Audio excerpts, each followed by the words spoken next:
in this 12th little session episode for those who are spiritually alone because of vows or promises or are thinking about these beautiful states of life. Let's take a moment just to sit in the presence of the Lord.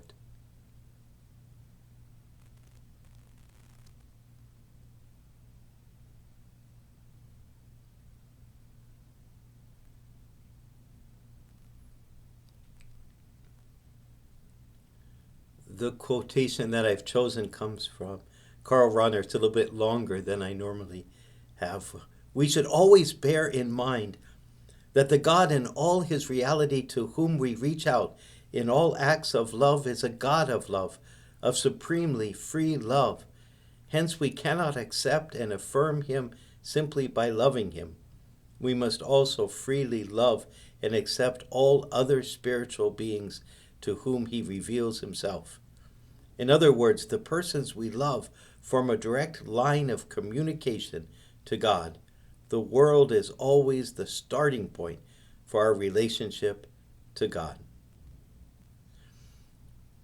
There's always this tension in our lives.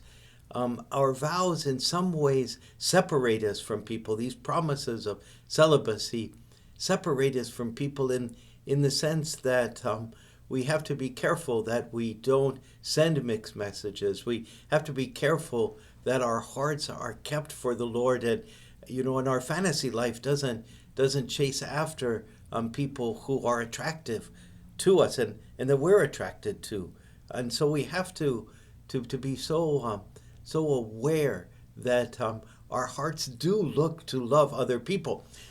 But the other side of the tension is that we really do need to love people. As this beautiful passage from Karl Rahner says, it's incumbent on us as human beings because God has freely loved us and come to us through people. They have taught us, from a young age that what love is by us being loved, and they've been in our lives to that we might love them.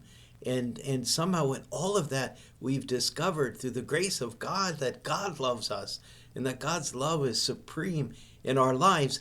And that if God freely loved us and freely loves other people, we too must love them.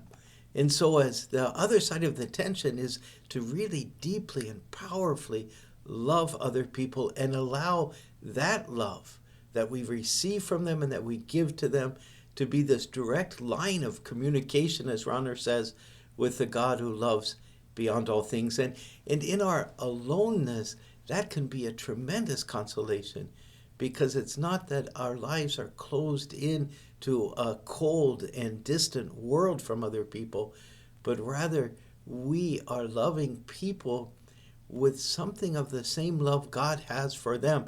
In a way, we are receiving the love from God that God has for them, and we're sharing that with them. And being this conduit of love, our lives are enlightened and filled with a great deal of joy for them without being caught up in a sort of possessiveness or an exclusivity that can be so difficult to live with in a vowed and promised celibate life.